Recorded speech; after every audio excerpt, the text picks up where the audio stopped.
So let's talk about Jason Schenker. Hi, Jason. Hi. Jason is the president of Prestige Economics. He has been ranked as one of the world's most accurate financial forecasters and futurists, literally in the world.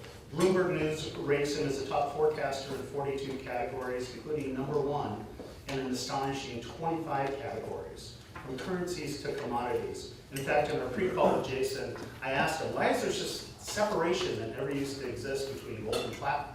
You know, gold and platinum used to track together, and all of a sudden they're like this. And he says, well, that's a good question, except you're not including palladium, which is an entire different player in this market. Okay. Anyway, it was terrific.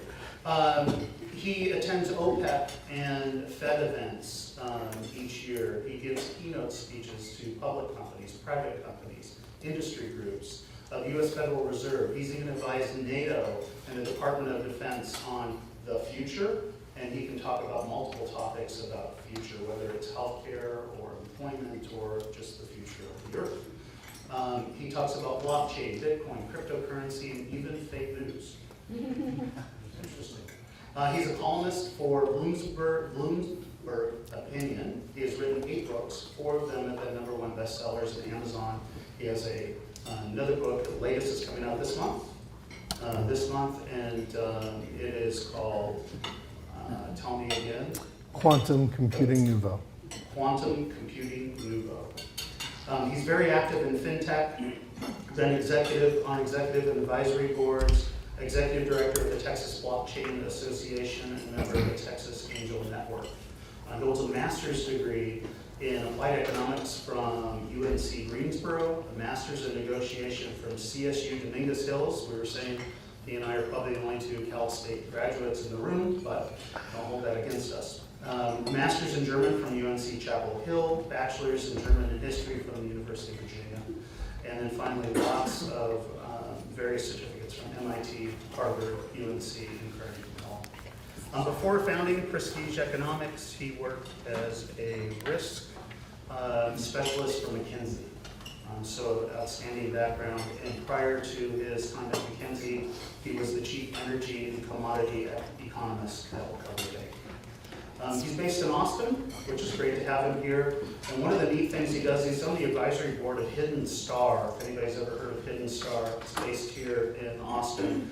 And it's a nonprofit that helps low-income, minority, and disadvantaged entrepreneurs start new businesses and being successful.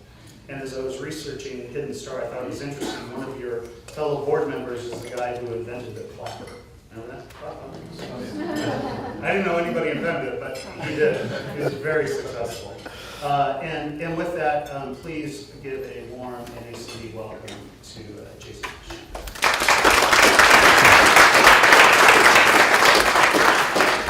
Thank you very much. It's a pleasure to be here today. I'm going to talk about a number of things related to blockchain, more about what it means to you than about the underlying technology. So we're going to walk through the deck. We're going to cover a few things, just switching over the file now. But the first thing, if we could go back to, perfect. And I don't know, we're getting some interference. Maybe that's better. There we go. So, a few things I want to talk about that maybe I should do this without the mic. Like a really big echo.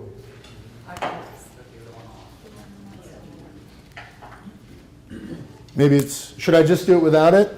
I mean, I can project pretty well. Great. So, let's talk about the promise of blockchain, hope and hype. So there's a copy of the book outside, and thank you very much to the sponsors. There's copies for everyone out there. Sometimes when I give talks, I'm told I can only show 1 slide, and I have to kind of talk for an hour. And that's pretty much how I generally try to pick the cover of my books. Fortunately, there's more than 1 slide in this deck. But if we had to talk for an hour about blockchain and its implications of what it might mean on a real-world application basis, I'd probably spend an hour talking about the cover. And the reason is there's a couple different things here. So the first is you see stuff's kind of on fire here. This is the Library of Alexandria. And this highlights what I think is probably one of the biggest promises of blockchain, which is a reduction in central point of failure risk, right? So Library of Alexandria, great store of knowledge in the ancient world. Caesar invades as part of the Alexandrian Wars. Some stuff catches fire, and probably about 500,000 rolls of papyrus burn. Everything's gone, knowledge gone, poof, right? One of the biggest losses of institutional knowledge probably in history. On a relative basis, the biggest. Problem is that as the Ptolemaic pharaohs were gathering all the information, they collected everything they could. And so everything was in one spot.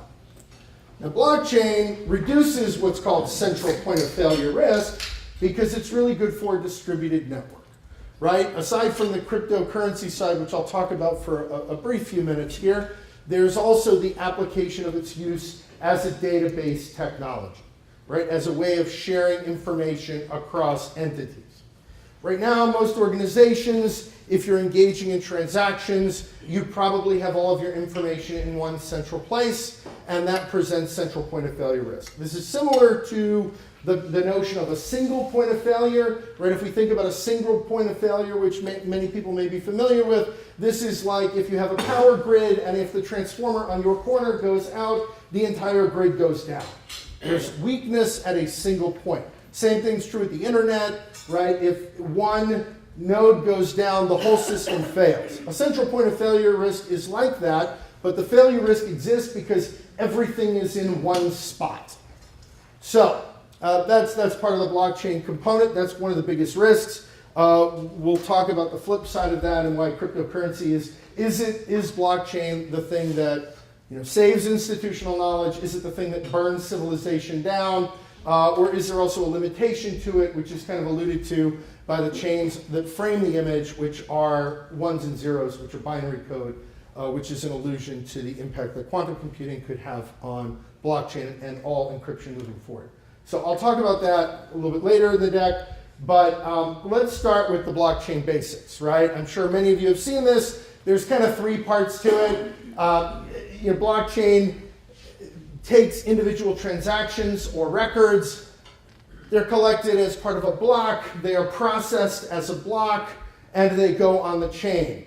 The technology behind this, there's a cryptographic matching of hash problems, and there's a competition to this, and there are redemptions and rewards for this. But the important part you need to know is there's a record. It's processed, it becomes part of a long chain. This chain is permanent, the chain is distributed. Works really well in a distributed network, which is like the network on the left. On the right-hand side is a non-distributed, a centralized network. This is the Library of Alexandria buying all the scrolls and papyrus of everything it can find in the ancient world, putting it all in one spot to burn. The one on the left is a distributed network where you may have parties or counterparties dispersed over various regions. And so when you have a distributed network, you don't necessarily need to go through one place in order to enact a transaction. It can increase the efficiency and the speed with which transactions can happen, and those are some of the positive benefits. In a network that's distributed, it's broken out into individual nodes. And so these nodes in the distributed network are where you can receive the ledger and can be parties that also put transactions on it or solve the hash problems. So that's the rough part of it. For the technology, in essence, a few takeaways. As board members, number one, unless you're on the audit committee, you probably don't need to know much about your accounting software or the software you're using in your supply chain. If you do not know anything about the current software and you can't speak at length about the benefits or problems with SAP code, then probably blockchain isn't going to be something that you deal a lot with, because one of its highest value propositions is in record keeping and in transactional records. The other thing is, and I'll talk about industry use cases, is in a supply chain framework. Now, one of the areas that, even though we think this is database software, this is accounting software, right? That's what this is. The reason it's gotten so much attention is because of the cryptocurrency stuff, right? There's a phrase among folks in the crypto world, when moon, when Lambo, which was when you created a new currency when would it go to the moon? In other words, when would its value increase by 10,000% so that I could go buy a Lamborghini? When moon, when Lambo. And that's why it's gotten so much attention, because of the cryptocurrency side. So let me talk for a few minutes about the economic justifications for cryptocurrencies. There's a philosophical discussion about it. Let's talk about the argument, right? You could look at central bank balance sheets. What you've got here, we've got 4 examples. They all look similar because after the financial crisis, they all expanded greatly. The Bank of England, the European Central Bank, the Bank of Japan. You can see how the assets on their balance sheets has increased many-fold. And these are the ETF holdings of the Bank of Japan, because they've also been buying J-REITs and ETFs in the equity market. So there's a number of entities where on the Nikkei, the Bank of Japan is one of the biggest holders of shares. So this is part of the argument. You go, well, the Western financial system, you've got some issues. Central banks are doing this kind of stuff. They're printing money, they're buying assets. It's weird. You look at the Fed, same story. The Fed is up on the left, even though we are seeing now the reduction, the quantitative easing reduction now, the quantitative tapering, where you're seeing the reduction. It's been very minimal compared to the move from less than 100 trillion, or now we're at 4 trillion. So from 800 billion, we're now at close to 4.5 trillion for the Fed's balance sheet. And on the right, you have the national debt, which right now is around 21.2 trillion.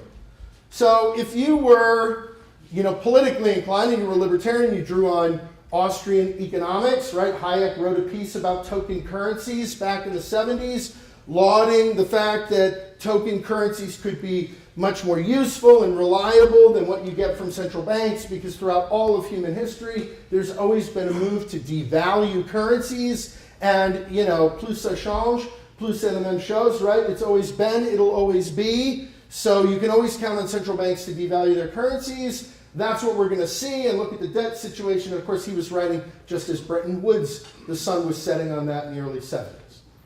But the story could be told now, and you go look at the financial crisis, look at the central bank balance sheets, look at the national debts. And we're not even talking about entitlements, right? Now, this is based on CBO data. This is from the Heritage Foundation, but it's based on all the CBO data that's out there. This is a few years old. And based on the calculations with the CBO data, if you look, 18.1% of GDP is what government revenues are. By the year 2030, that was estimated to be equal to only entitlements and interest on the debt. No military, no IRS, thank goodness no IRS, but no anything else either, right? So this is a huge problem. And by the way, this is before interest rates went up and before we've seen a continued acceleration in the debt. So this poses an issue. So is there an economic argument why it works? Well, yeah, there is. Is there a reason to be skeptical about fiat currencies? Could there be problems? I mean, stuff doesn't look great. However, there are huge problems with cryptocurrencies. Let me talk about sort of the first set of issues, and then we'll talk about the second set of issues. First set of issues is the transactions per second. So if we look at what this is a graph on the left this is transactions per second. You've got Visa, which can process 24,000 transactions a second, and Bitcoin, which can process 7. This isn't going to necessarily go up in speed because, as I mentioned, the blockchain keeps a permanent record of things. So over time, it gets bigger. Right now, it's between 125 and 150 gigabytes. Depending on your internet connection and the power of your computer, this might take you a day to download. This is a really big issue. And that's, you haven't even processed it, you just downloaded it. It's only going to get bigger because everything on the chain is permanent. As we move to the left, there's other cryptocurrencies, Ethereum, which is sort of like if we were thinking about Bitcoin and Ethereum as VHS and beta. In many ways, Bitcoin is probably the Betamax and Ethereum is VHS, in so much as they're allowing other coins to be built on their platform, and they're allowing for a permutation and proliferation of other kinds of coins that use their blockchain as the back end. But then you've got other ones that are still pretty low. Ripple is 1,500 transactions a second. Ripple is more for international cross-border payments. If you look at payments between banks and international entities, these are often very slow. That's not really a cryptocurrency as much as it is a way to increase processing of payments, often between financial institutions anyway, not necessarily between individuals. Now, one of the big arguments that folks say that Bitcoin and cryptocurrencies are all great, it's all super secret, it doesn't go, it's not in the government, and I can put my aluminum hat on and this is going to be great, and I can just live on the cryptocurrencies. But the problem is, I would ask, what's the use case? And so let me give you a couple examples. So here I ask the question, is Bitcoin too bohemian for Bohemia? There's actually a picture I took this summer in Prague. I was on vacation. This is an absinthe bar. And there's a little icon here that indicates they take Bitcoin. Now, if you've been to Prague recently, what you'll know is that if you don't have change, you can't use a bathroom anywhere, right? If you don't have cash, you can't buy water, right? You still need to pay for cash for all kinds of things, but at the absinthe bar, you could use your Bitcoin. This indicates, I think, that this is still very much sort of a fad kind of thing, as opposed to something that's really useful, right? And I would also point out that this is not exactly new technology. Earlier, before we started, someone asked me, I'd love to know where this came from. So this is a technology's dominance in the marketplace that coincides with the very first Bitcoin transaction in the first quarter of 2009. Do you know what technology this is that was at its dominance in terms of market share in Q109? BlackBerry. This is BlackBerry era tech. It's also designed, and if you say, well, what's this like? Well, you're pushing out things to a distributed network. And that sort of push technology was first seen for email and other things with BlackBerry. So this is push technology for financial transactions. BlackBerry era accounting software. That's what it generally is. Now, the reason there's so much hype about it is partially drawn on the economic arguments you talked about, but let me talk a little bit about some of the bad actors in crypto. So let me first say, and I think we're all very much aware, that the proliferation of hype locusts has increased, right? A news story hits, everyone swarms, investment dollars swarm, and you end up with pump and dump action. This isn't just trading technicals like a chartered market technician discussion would be around, oh, you broke the head and shoulders on a trading chart. This is Bitcoin's price. This is what is Bitcoin on a Google search. They match up pretty close. If we were to, right, this is a real thing, right? This is part of the deal. The other thing I'd point out is that a lot of institutional investors, folks who, pension funds, investment funds, hedge funds, private equity, have been increasingly investing in research that is based on social media activity and media activity in general. So if you end up with a spiral of activity, this creates a buy signal. That buy signal also gets reinforced by trading technicals, and now you get a massive surge. Also, as there was lack of regulatory clarity, folks became quite excited at the prospect that you could raise money just on an idea. This is like crowdfunding on crack. And so this is the process. This is the established ICO roadmap. An ICO stands for an initial coin offering, like an IPO, but you're giving people digital Disney dollars, which we'll talk about in a minute, for a Disney World that hasn't been built yet. So you have an idea. It's kind of like a digital Groupon, but you have an idea. There's research. You write a white paper. You launch your ICO. When Moon, when Lambo. Right? When am I going to be able to cash this in? Now, some of these are based on real ideas and real businesses. Many of them are not. There's been a massive crackdown on regulatory in the last 12 months on this. I'm happy to say the Texas State Securities Board has been one of the most aggressive in cracking down on this. But you've also seen criminal charges from the FBI and elsewhere. So the ICO roadmap, this is sort of incomplete. This is actually the rest of the roadmap, where after you're launched, then there's like SEC subpoenas, prosecution, trial, conviction, and prison, right? That's what the roadmap's going to look like for some folks. And it's kind of a joke, and it's kind of not. Right? So this is a real problem because you have there are some tokens that were created out of nothing that I can't say the name of in polite company. Right? If you Google any like the worst thing you're thinking, there's a token for it with a multi-million-dollar valuation. Yes. So that's just something to keep in mind. To get back to the digital Disney dollar concept, I'm sure, maybe in the 1990s and 80s, you went to Disney World and they printed these dollars, right? And you went in, you gave them a real dollar, and they'd give you a dollar with Mickey Mouse or Donald Duck or whatever.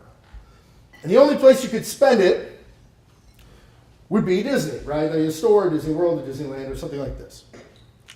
And this is a similar concept with some of these ICOs, which were utility tokens to try to circumvent some of the regulatory questions. So that means you're creating these tokens that I could use at your future company in the event it builds something that requires tokens. Now, it may never build it, and we might just create a market in these tokens, but that's the idea. Like I say, a digital Groupon for something that does a store that does not exist. That's what this is. And it created a bubble. And this bubble also, and the number of ICOs also coincided. If I were to show you graphically, not just what is Bitcoin or the price of Bitcoin, but the number of ICOs also coincides with the price of Bitcoin. Additionally, another bad actor issue is that cryptocurrencies have been subject to significant theft. Exchanges have been hacked. Phishings in 2017, $115 million lost from phishing. That's sort of emails that are coming after you. Exploitation of software and storage, 103 million. Hacked 7.4 million, and over 4,000 Ponzi schemes in 2017 alone. So this isn't great, and this is one of the problems around it. But that's only level one. I think most people know this is going on, right? You get the ransomware, and they want you to pay in Bitcoin, and this kind of thing can happen. But there's a second level of bad actors. And what I'm going to share with you, I first shared at the end of last year in a discussion I had with NATO and the Department of Defense, and have since had with other governmental entities. Let me kind of share how crypto folds into other problems. So, this is inbound marketing. I'm sure many of you are aware of this. This is actually a graphic from the HubSpot website, which was one of the first proponents of inbound marketing. This is the idea that you have a business and people come to you. Instead of you going outbound and selling, they come into you. And the quote here is, the best way to turn strangers into promoters is inbound marketing, right? You got strangers, you attract them, they turn into visitors, you convert them, they become leads, you close them, they become customers, and when you delight them, they become promoters, and they promote your business. It's a very good way of doing business. Inbound marketing works very well. We use it. Many other entities use it. The companies that you probably work with do as well. Rather than picking up a call and selling, you put out content marketing. This is inbound marketing strategy. You've got podcasts, videos, books, whatever, social media, and all of that drives traffic to you, which creates business for you. And the goal is you are everywhere. Now, part of this process can be fostered by using something called a click funnel, where you intentionally put people through a process. You turn them from the strangers to visitors to leads to customers to promoters. You make a little money as customers, you make more with promoters.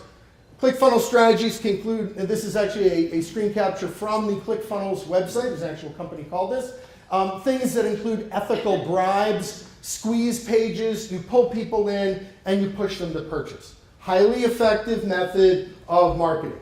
The point is, you bombard them and squeeze through the process with different kinds of content, and the goal is you are everywhere. And it's a probability squeeze, so you don't care how many people you lose along the way. All you care about are the number of promoters you get at the end. Now, the customers are good too, but you really want promoters. And you don't care. If you attract 100 strangers, that turns into 50 visitors, 20 leads, 5 customers, 2 promoters.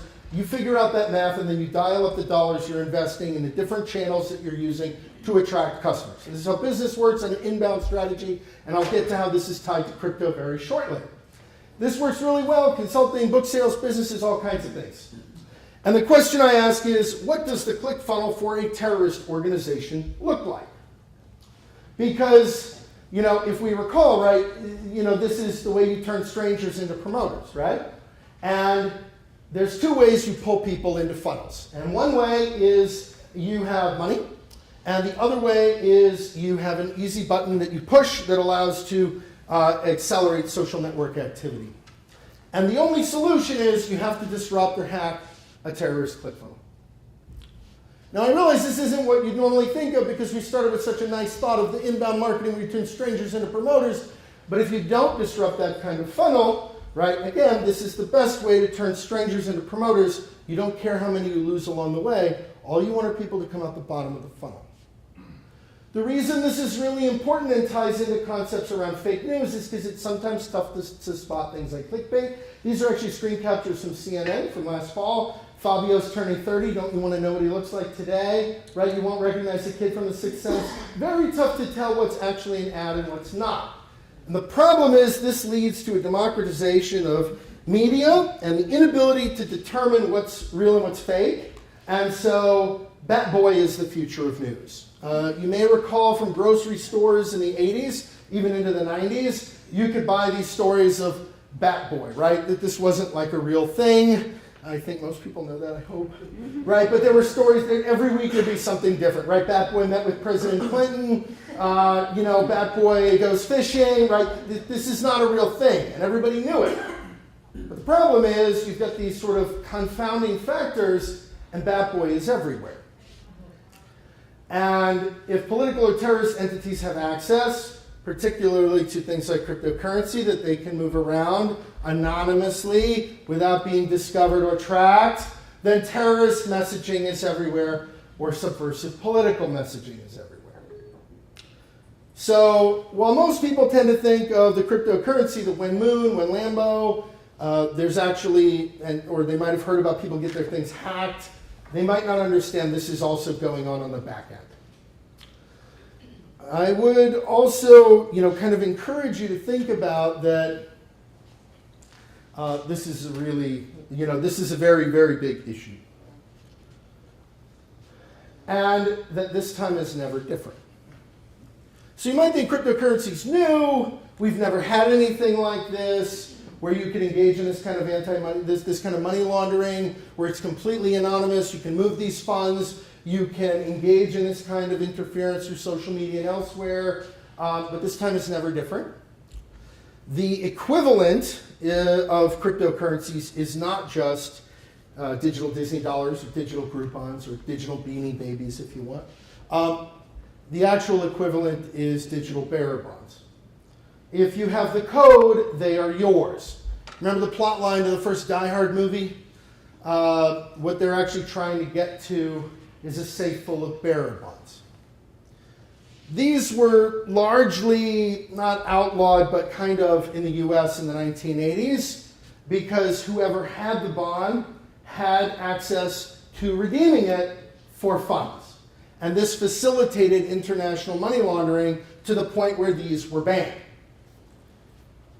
Cryptocurrencies are a digital accelerated version thereof. Now that's kind of the challenge, and this is why if you ask me what's the future of blockchain, it is probably not cryptocurrency. And the reason is, if we've killed it before, we'll kill it again. And there are a lot of entities that are very concerned about its use.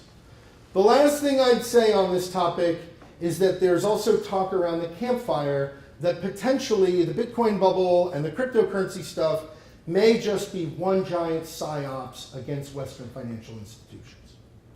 In other words, it is a psychological operation, a bubble funded by certain dollars to make people believe those initial libertarian arguments that, well, there's some problems with financial institutions. Here's this bubble. Clearly, we can't trust the Fed or the government or money, and it's all garbage.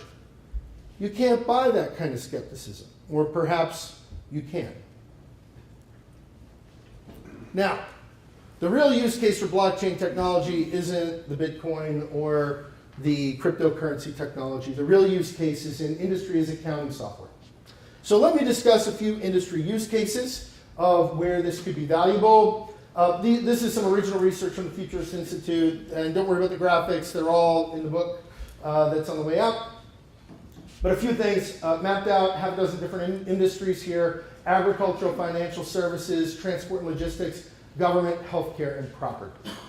Where we see the biggest opportunity, where we're already beginning to see blockchain used, is in areas like agriculture and financial services. Let me jump to agriculture first, because this is being used in kind of a high volume situation already. And this makes sense, right? Companies like Walmart and others are now beginning to track where the vegetables are. And this makes sense because, honestly, I know where every bag of dog biscuits I ordered online is as it's in transit. How does no one know where my salad came from? Right? And so from an E. coli risk standpoint, from a food waste standpoint, there's all kinds of reasons to be engaging in food safety and agricultural supply chain monitoring, right? What blockchain does is allows for a permanent record of transactions. What it does not do is guarantee that anyone participating in the transaction is behaving in an ethical fashion. What it does allow you to do, though, because you have a permanent record, is to go back in time and figure out if something went wrong, where it may have gone wrong. But again, it doesn't guarantee everyone in the process is doing what they say they're going to. Financial services, trade finance, B2B payments, these are probably pretty likely. Transaction monitoring and tracking and review, audit uses, P2P lending, these are high value uses. ICOs are still here. These are considered sort of 2x2 matrix, high potential to implement, high potential to impact, low potential to impact, low potential to implement. So if we look across financial services, we do see these high value use cases. ICOs are eventually probably going to shift down over to here as they come under further pressure. Both the BIS, the Bank of International Settlements, as well as the IMF, have issued very strong concerns about cryptocurrencies and ICOs in general. Agriculture is high up on the right.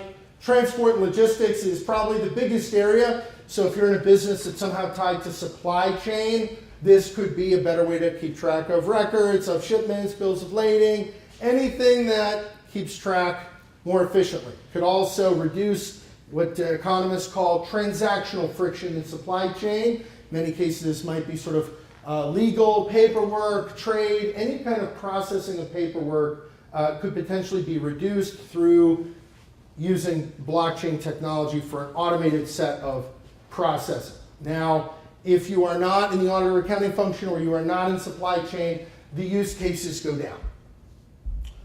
Let me explain why.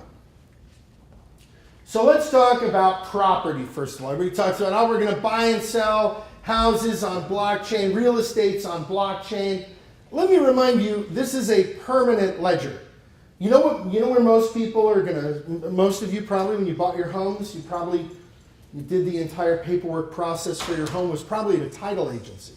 The reason is because the paperwork is distributed and titles aren't always clean, which is why you probably also bought title insurance, which is why a property blockchain is much less likely.